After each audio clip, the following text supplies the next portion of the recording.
Hello students, I am Farhan Mir. Welcome back to our channel. Let us discuss problem number 9. एक simple सा problem दिया हुआ है यहाँ पे कैलकुलेट टाइम बचाने के लिए ना मैंने already do M upon do Y and do N upon do X निकाला हुआ है क्योंकि बहुत ही सिंपल कैलकुलेशन है और आप क्लियरली देख सकते हो कि दोनों इक्वल नहीं है इसलिए इक्वेशन एग्जैक्ट नहीं है। और जैसे इक्वेशन एग्जैक्ट नहीं होती ना अपने पास इंटीग्रेटिंग फैक्टर से उसको मल्टीप्लाई करना है और उसके लिए अपने पास चार रूल हैं।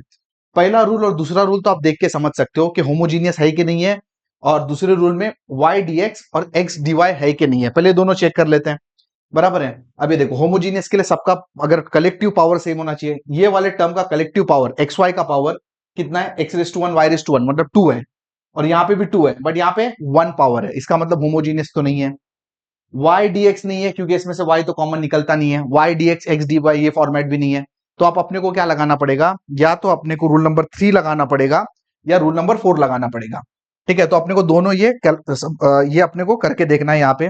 अब ये प्रॉब्लम इसीलिए मैंने सिंपल लिया है ना क्योंकि रूल नंबर 3 और रूल नंबर 4 लगेगा और पहली बार हम लोग देख रहे हैं, तो मैंने सोचा कि एक सिंपल सा प्रॉब्लम लेके समझने की कोशिश करते हैं। इसमें अपने को करना क्या होता है, देखो सबसे पहले ना हम क्या निकालेंगे, do M upon do Y minus do N upon do X. बोलो, मैंने आपको इसका याद रखने का ट्रिक बताया था। ट्रिक क्या है, जो भी सेकंड रहेगा ना उससे हम डिवाइड करेंगे, ठीक है। और राइट साइड में क्या मिलना चाहिए, जो भी उसके नीचे है उसमें फंक्शन मिलना चाहिए, फंक्शन ऑफ एक्स या तो कांस्टेंट मिलना चाहिए, ठीक है। तो अभी हम लोग क्या करते हैं कि सबसे पहले निकालने की कोशिश करते हैं। तो अगर इक्वल टू हम करेंगे तो आप देखो do M upon do Y आपका क्या है, 4x plus 6y minus do N upon do X, ठीक है। Do N upon do X के अगर माइनस करोगे तो -2x माइनस 2y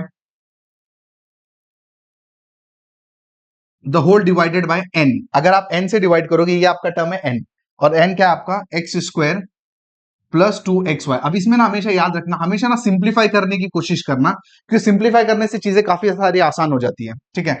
तो ये देखो, ये 4x में जो 2x गया तो 2x बचा, ये 6y में से 2y गया तो 4y बचा।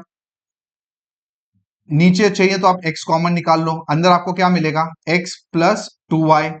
अगर ऊपर से आपने 2 कॉमन निकाला तो ऊपर भी आपको x प्लस 2y मिलेगा, नीचे भी आपको x प्लस 2y मिलेगा।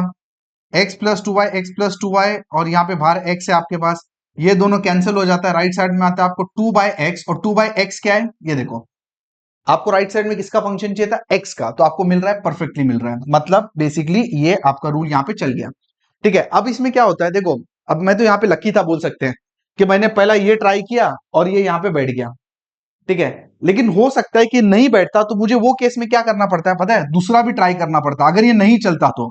अभी दूसरा रूल देखो क्या बोलता है, do N upon do X minus do M upon do Y, exactly उल्टा। देखो इसका वाला उल्टा करने का, डिवाइडेड बाय, ये क्या है सेकंड टर्म m, तो आप किससे डिवाइड करोगे, m से, और राइट साइड में आपको क्या मिलना चाहिए, फंक्शन ऑफ y मिलना चाहिए, ठीक है। तो आप ये भी ट्राई करके आप देख लो।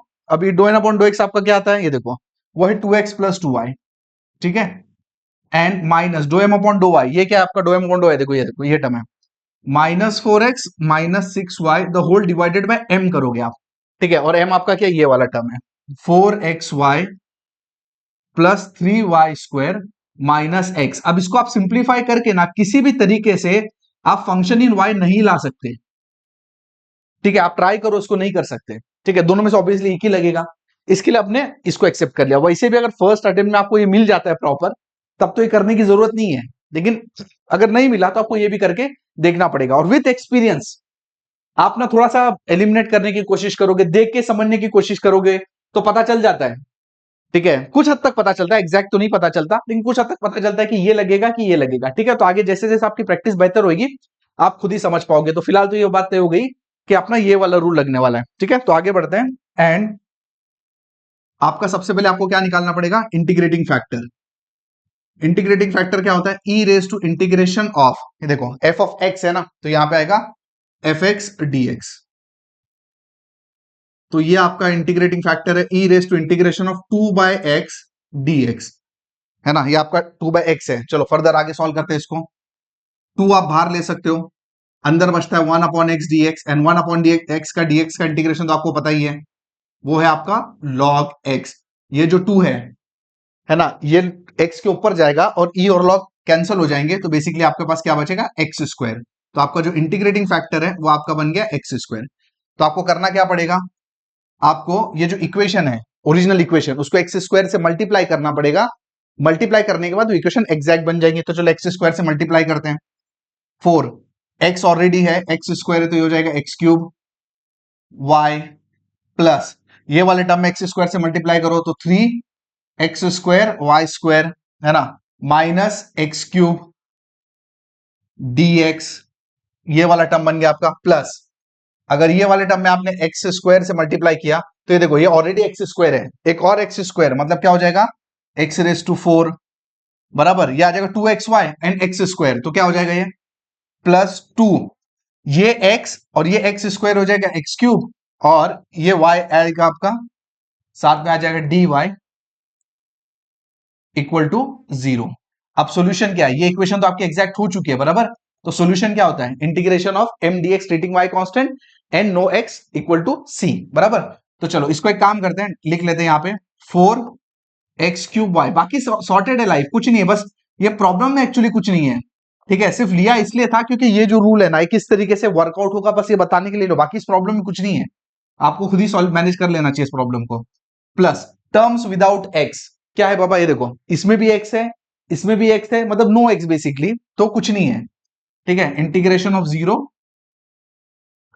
इक्वल टू सी। अब बस इसको सिंप्लीफाई करोगे काम हो गया।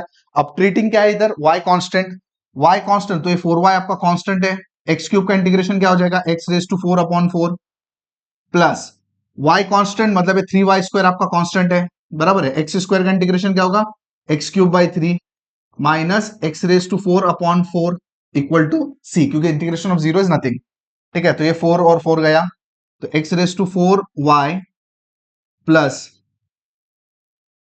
X cube Y square minus x raise to 4 upon 4 equal to C is your required solution. तो सिंपल सा प्रॉब्लम था। अभी आने वाले प्रॉब्लम्स में ये वाले रूल के थोड़े से कॉम्प्लिकेटेड एग्जांपल समझने की कोशिश करेंगे। Thank you.